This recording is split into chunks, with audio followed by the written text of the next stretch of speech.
Hello, friends, ladies and gentlemen. My name is Gavrilo Nikolic, and welcome to another episode of the Raymond Nicolet Trust Podcast. My guest today is Patrick Hemmerle. Patrick is a French pianist living in England. Recent engagements have taken him to New York, Los Angeles, Berlin, Paris, Vienna, and Prague, as well as many festivals and music societies in England.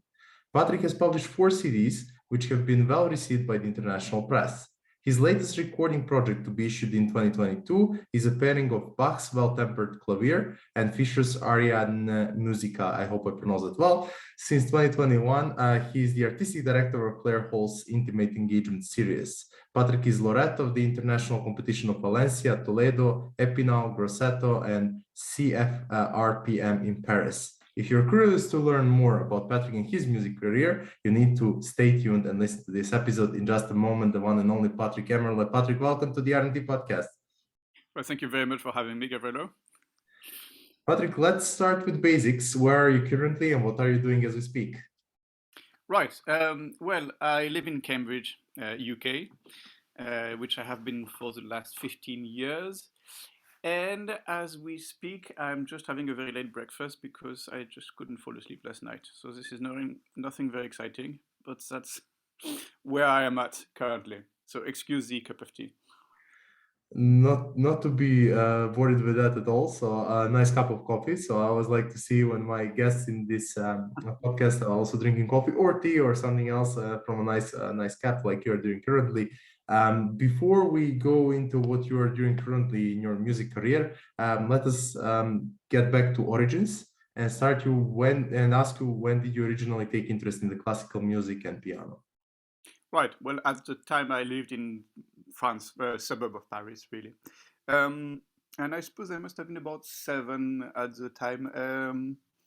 And really, it started, I suppose, like many children, really. My sister played the piano, and I just heard it, and I wanted to do it too.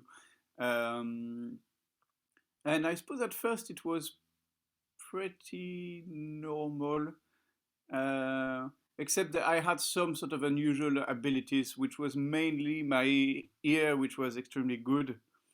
And I started to compose very soon after, and that was very, promising, if you want. The composition issues as a child were of quite a high level, where my piano playing for a while remained fairly normal. That caught up after or later.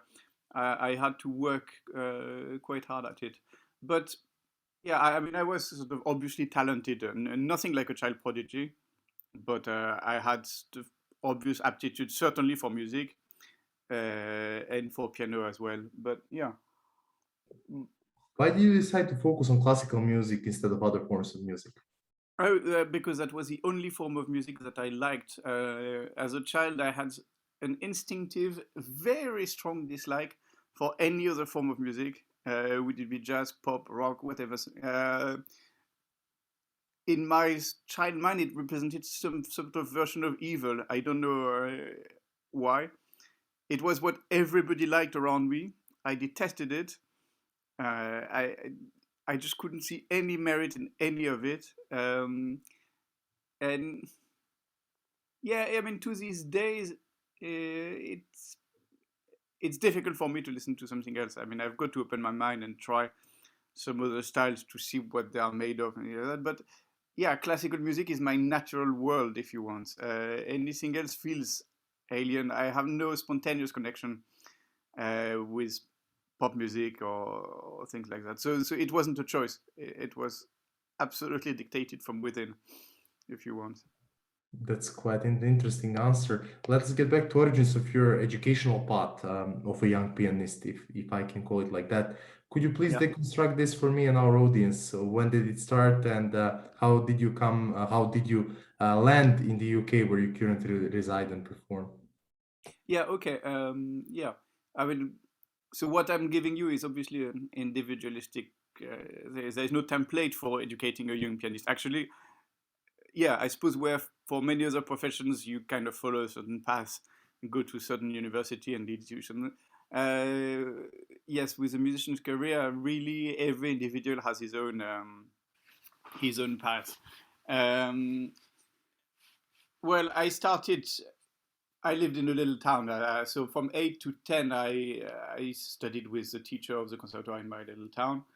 And that was perfectly fine. She thought after 2 years that I needed somebody a bit, I don't know, stronger. So then I moved to a teacher who had a bit of a reputation, um, where I studied privately for many years, actually. And it was only quite a bit later that I started entering actual music schools. Well, then there was a thing where I went to what's called part-time school in France. We have a system which exists also for sports people, where if you are very busy with an extra school activity, then you have the choice. So, I mean, typically the day of an average French school boy will finish around 4:30 or 5. It's quite late in France, much later than in England, for example. So that system compressed everything that your school study would be from 8 to 12. And then you'd have the whole afternoon free for whatever you wanted to do. So I did that for 2 years, and then I decided that I didn't like school anyway, and that I would move to homeschooling by the age of 15, which in retrospect is a very questionable decision. But anyway, that's what I did, so you can't reinvent the past. So I had free time basically for music. I went to Scotland for a year to study. I had a scholarship, so that stuff took me away from home when I was about 18. I came back because Scotland is really far north when I was 19, and I decided I had enough. And then I went to Paris, to the conservatoire in Paris. And so that was a more normal than process. Conservatoire, I did 4 years there. And then you try for international competitions, and most of the time you're not very successful, but sometimes you get a bit lucky and you get somewhere.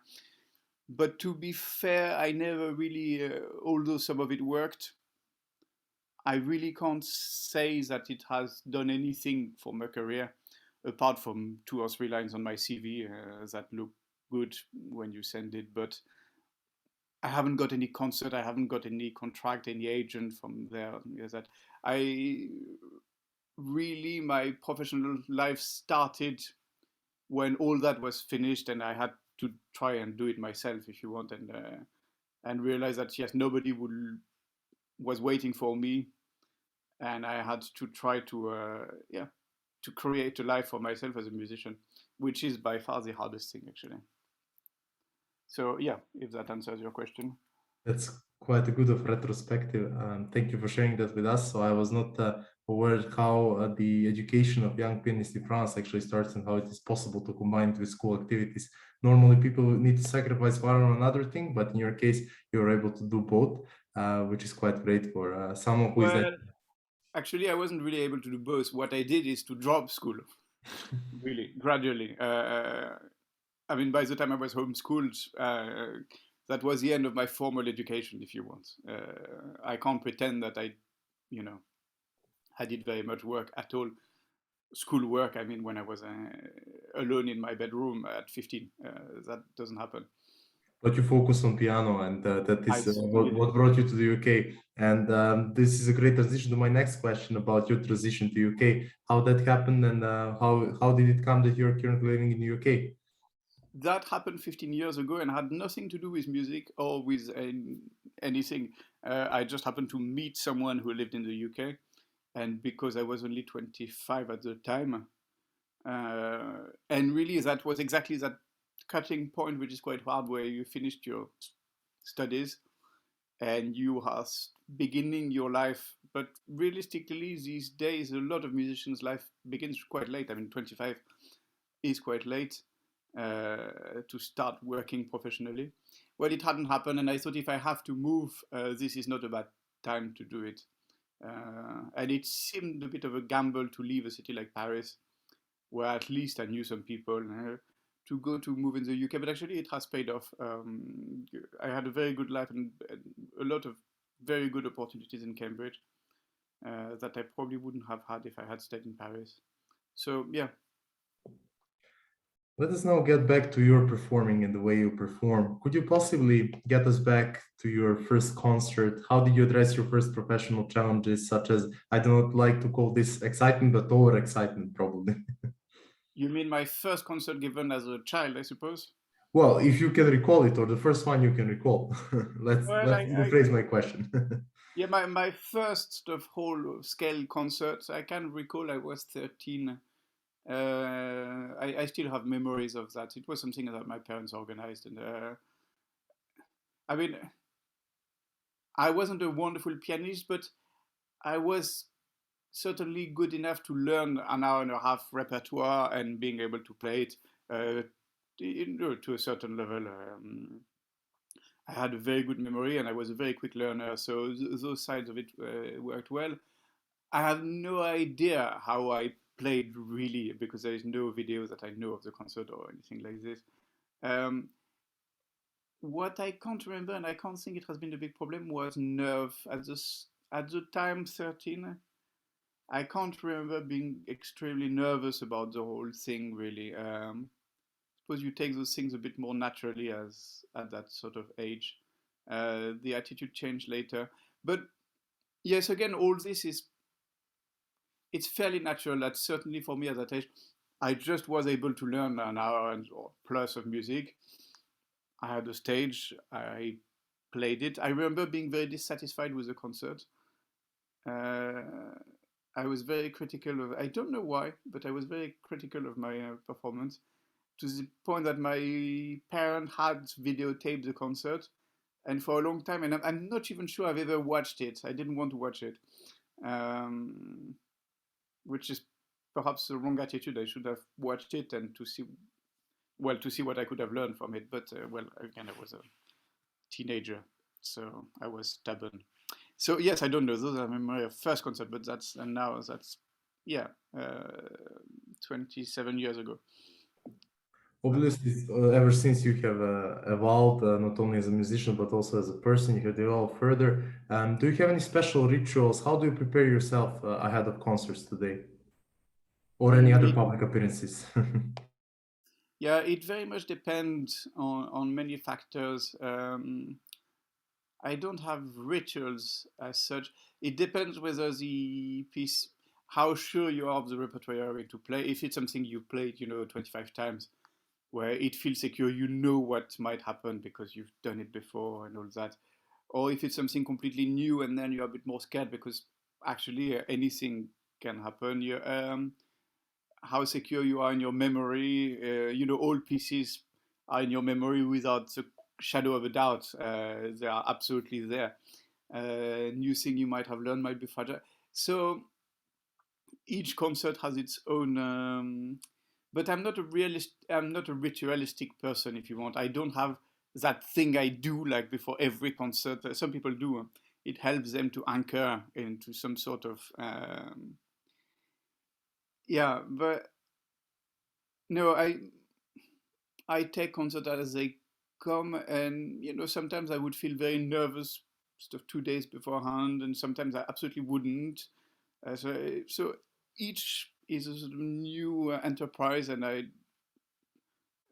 find it best not to try to fix too many things about it actually, and see what emerges.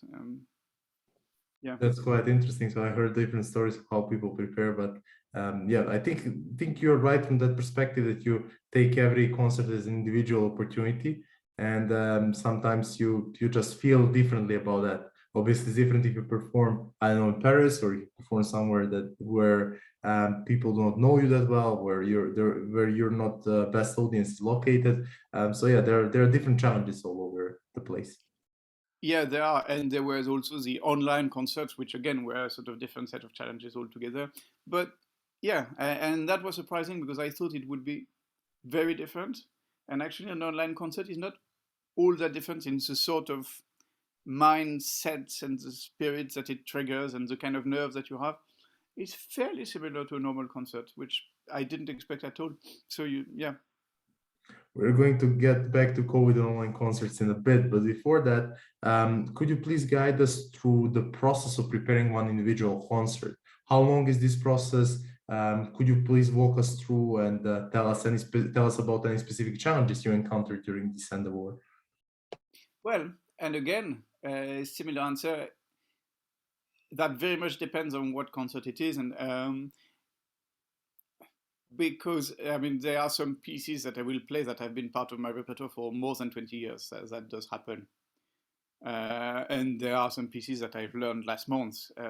So obviously you don't prepare the same way. If I want to play Chopin Prelude, for example, I know that I need about a week to get them back to a sort of performance standard because I've played them so often in the past. But well, in about 2 weeks, I'm playing in England, and there are quite a few things in that program that I've never played before. So at those, I have been working for about 4 months. That's about the time. If it's a reasonable, normal piece of music, yeah, with normal challenges, if you want, I usually try to take 4 months to learn and mature the piece. It can take more. If it's very difficult, it can take a year or something like that. I mean, I've played pieces that I let marinate for about 2 years before I perform them for the first time, which does not mean that I worked at them solidly for 2 years, but on and off. And yeah, but 4 months is a sort of minimum, I would say, to give a performance that has any degree of maturity to it, at least for me. And I'm sure that some people can be much quicker than that.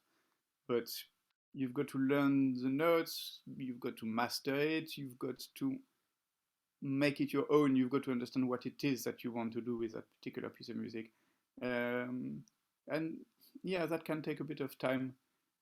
And usually concerts are a mix of things that you know a mix of something you know very well and things you don't know so well. So yeah, the preparation is not a one-sided business, if you want. Yeah, I'm not sure. Yeah, if it answers your question or not, but you actually put it really neatly there, and it's a great remark that you said that you always have a mixture of stuff you always perform and you are familiar with, and you have also new stuff. And in order to perform at a high level with new stuff as well, you also need to go through them. And maybe one concert, like a few months after you started playing one piece, will not be good, but then the one in 2 years will be better because then it's part of your repertoire, or it comes on and off from time to time. So I think that really summarizes it in a good way, so that you constantly need to practice, and then out of practice you're going to not only feel the notes in music but also the flow, which I as someone who is not in the music business understands that is mostly important, that you really feel the music and feel the flow so you can perform it in the right way, and also find the right spot in your repertoire, because you cannot switch. It's, at least that's my understanding, from one piece to another. You always need to have that transition and flow of the entire concert. Yeah, that's true. I'm quite careful how I build my concert program so that, yeah, the way pieces interact with each other for me is terribly important. I can't just randomly put pieces I like together. I need some sort of either thematic guideline or a more intuitive sort of sense that those pieces do connect in some ways and work. Yes, that is terribly important. Patrick, where is located your best audience? What would you say? I don't know. I don't think very much. Maybe it's an awful thing to say. I don't think very much about audiences. And perhaps I'm not widely traveled enough to have noticed very specific differences from one audience to the next. I do remember a bad audience experience. I had only one, and that was in China. And Chinese people listen in a very different way than we do, at least in my experience at that particular time. And they do not seem to pay any attention to what you are doing. And I found that, I must say, extremely disconcerting, a really unnerving experience to come on the stage and to see that the background noise actually doesn't really stop. And yeah, people are still, yeah, it's just a different culture and a different way of attending an event. So that was a bad experience. I can't remember a particularly positive one, if you want. I mean, I'm happy with audiences. I don't mind them, and I'm usually pleased with whatever audience I get. I like perhaps an audience that is interested in what I'm doing, which is to present some pieces that they may not have heard before. And that's where Cambridge is not bad, actually. People are intellectually curious, and they are sometimes at least up for a challenge. What I like less, if you want, is to just keep presenting the same old pieces that everybody plays and everybody knows. I mean, of course, I like playing these pieces because they are great. There is a reason why everybody resonates with them. But I'm quite curious by nature as a musician, and yes, I like to. I mean, that's what I do when I record. I record music that very few people have heard before. Music that I think is valuable. So I like, and I'm grateful to any audience that lets me get away with that and present them music that they might find a bit challenging. That's my ideal audience. That's quite an interesting remark. And I was also curious to learn about the audience in China that actually really gets us back to basics, how different cultures treat different things. But what is also interesting to see is that actually in Asia, there is a big boom of classical music, opera, and really, let's say, music that is maybe losing a touch in Europe, because Europe is, and not only Europe, but also the Western world is always trying to make something innovative. But then in Asia, we really see back to basics, which is quite interesting. And it really shows that in Asia, they are on one hand quite innovative when it comes to technology, but they're also trying to get a sense of traditional culture from other continents, which is something we in Europe never really did. At least that's my opinion. Yeah, no, that's right. And I mean, I can't make any generalization from my experience in China. It may be that what I had was an isolated thing. I only played twice, and one experience felt particularly bad to me. So I don't really know if it was the norm. I don't play there regularly at all. So yeah, I don't know. Patrick, how big of an impact the ongoing COVID pandemic, and then we call it like ever you want, had on your work, or is still having on your work? Let's call it that way. Well, I suppose like everybody on this planet, everything stopped in some ways for about a year. And that was difficult. I mean, I had an additional difficulty that at this period, my agent died as well. So I lost all my concert and I lost my agent. So yeah, that made it certainly not easy. I mean, I had plenty of online concerts, also because I belong to a college in Cambridge, which has been extremely good through the pandemic, has let me perform, do projects. So I did some actually very interesting things during the lockdowns, I would say. So I mean, I recorded mini podcasts of about 15 minutes daily for about 2 months about the Well-Tempered Clavier by Bach, which really, kept me going in a very nice way, actually. It's something I always wanted to do, and now I had time to do it. So I wasn't starved for concert. I may have been a bit starved for audiences, but I kept work, and so I can't say I was really deeply unhappy. In some ways, it must be more difficult for people who are really having huge career and, like more than 100 concerts a year, and suddenly it falls down to zero. Well, that must be very hard. But that's not the way I live anyway. And I still had a reasonable professional activity. So that was fine. The future, I really don't know. Because I guess the COVID crisis had some repercussions that we may not yet be completely aware of on classical music. And and the impact it will have, I'm not sure we have fully assessed yet. Concerts for the moment seem to be going ahead and have restarted, and everything seems to be fine. I'm hoping that it will keep that way. it's true that I would feel quite disheartened if there was another wave of cancellation, because it has been quite hard to rebuild things from the ashes, if you want. So I have done that, and I suppose we have all done that. If it was to think further, I think I would start to find it difficult. It's the sort of thing you can do it once. It's like a big lockdown. You can do it once. You are not necessarily psychologically prepared for many others. So we'll have to see.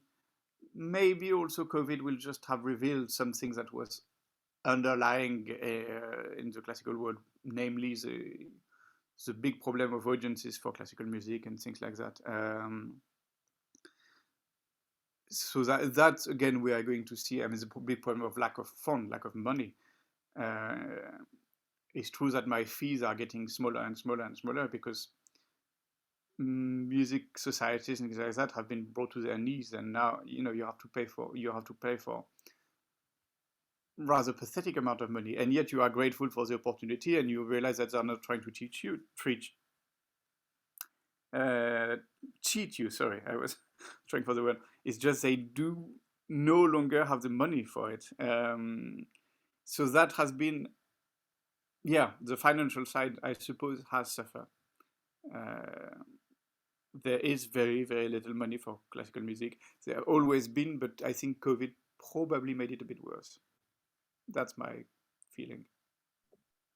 And about your perspective of next, let's say, 10 years, once we get out of this global mess, how do you see classic music and especially piano music evolving over the next decade? I'm not a very good prophet, so I won't really make guesses. I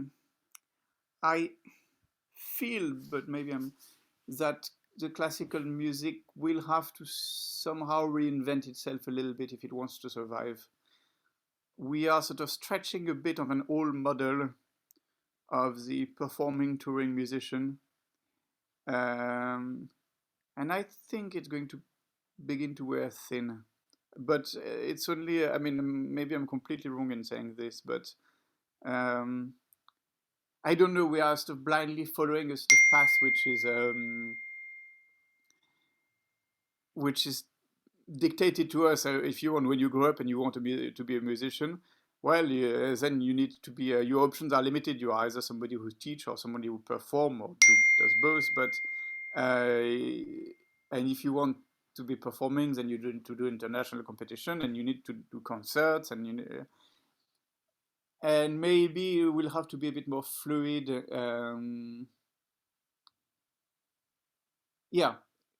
I don't know, because there are many challenges. I mean, there will be the challenge of climate change that mean that the performing musician who tours the world, is one day in Bilbao and the next day in New York and then in China. And that may not be very viable anymore. I mean, I don't think it's ever been a viable model apart from the fact that people do it if you want. But that's never how I would have wanted to build a career. I think it's an awful life. In fact, it's a negation of a life, just being touring, performing, and taking the next plane and performing again. That has been made possible by the very fast travel that we've seen in the 20th century. But I think completely at the expense of the psychological damage that it creates to have such an uprooted life. But the fact is that the classical music scene proposes very little alternative, because the people who do that are the people who are going to make real career and real money. And if you are not following that path, then you are left with basically the crumbs, the little music societies and the little, odd concerts that you can gather, and you are going to be paid badly for it. And what I would like is a better equilibrium. That it's not 1% of the music world which has everything and 99% that struggle with the little bit that is left. I just don't think it's a very workable model. It's based on the stardom system, where you need to be famous. And again, I just think that's wrong-headed attitude.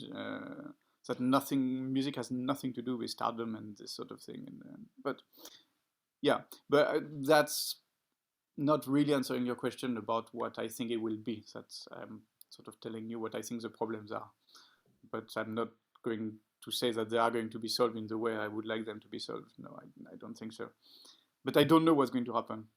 Well, that's an honest answer as well. So you just extrapolated the issues that you have seen currently happening, and that will probably become worse. Maybe some of them will become better, but some of them will become worse as well. But speaking about that potential global mess in 10 years, if we see your prophecy coming into reality, where do you see yourself in that, let's say, reborn or remastered classical music of the future?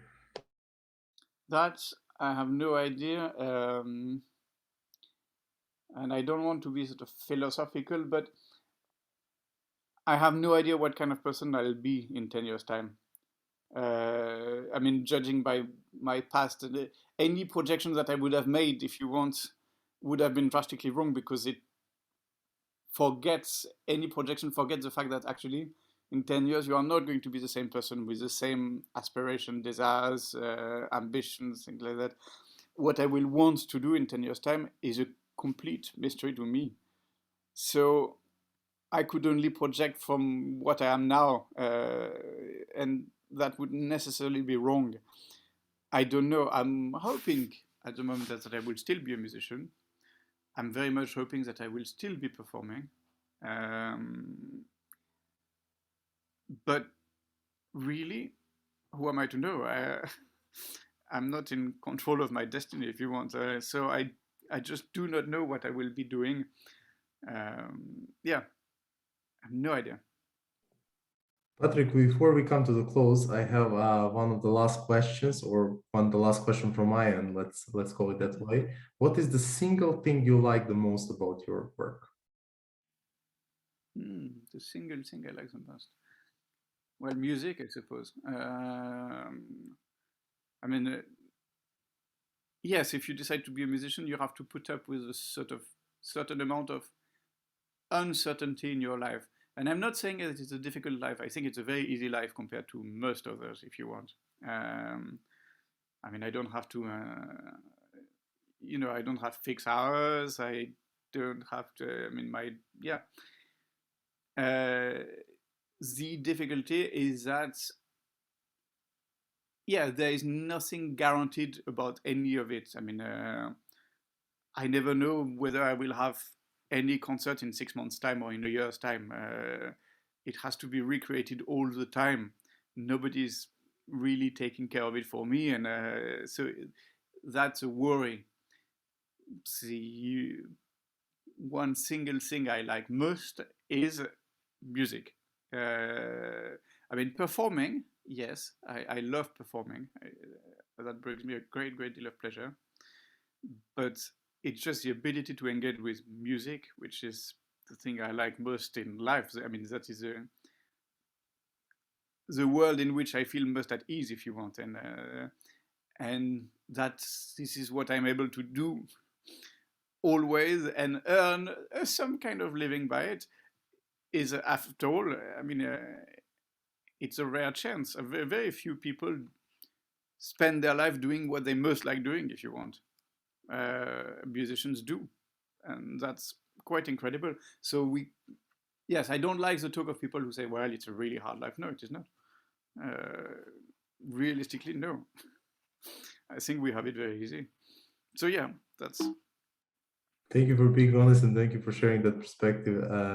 I'm not a musician, but I definitely got the impression from you and other guests you had on this podcast that it's a lovely thing to do if you're talented and if you enjoy it. And I wish you the best of luck with that. Before we close, any last words, anything else you would like to mention to our audience, Patrick? No, I think you've been fairly extensively covered. I'm sorry, I've got to open the door to my dog, which is coming back. Sorry, I'm an internet podcast, but yeah. Bye-bye. Yeah, sorry about that. No, I think you've covered as well as I would ever wish to cover the life of a musician, or at least the life of a specific musician. No, I would just thank you very much for having me. And I must have not very often interviewed, so I was interested to talk a little bit about things I don't normally think very much about, because I take them for granted. So thank you very much, Gavrilo. Patrick, thank you very much for your time, and thank you for being my guest on the RNT podcast. Right, goodbye then.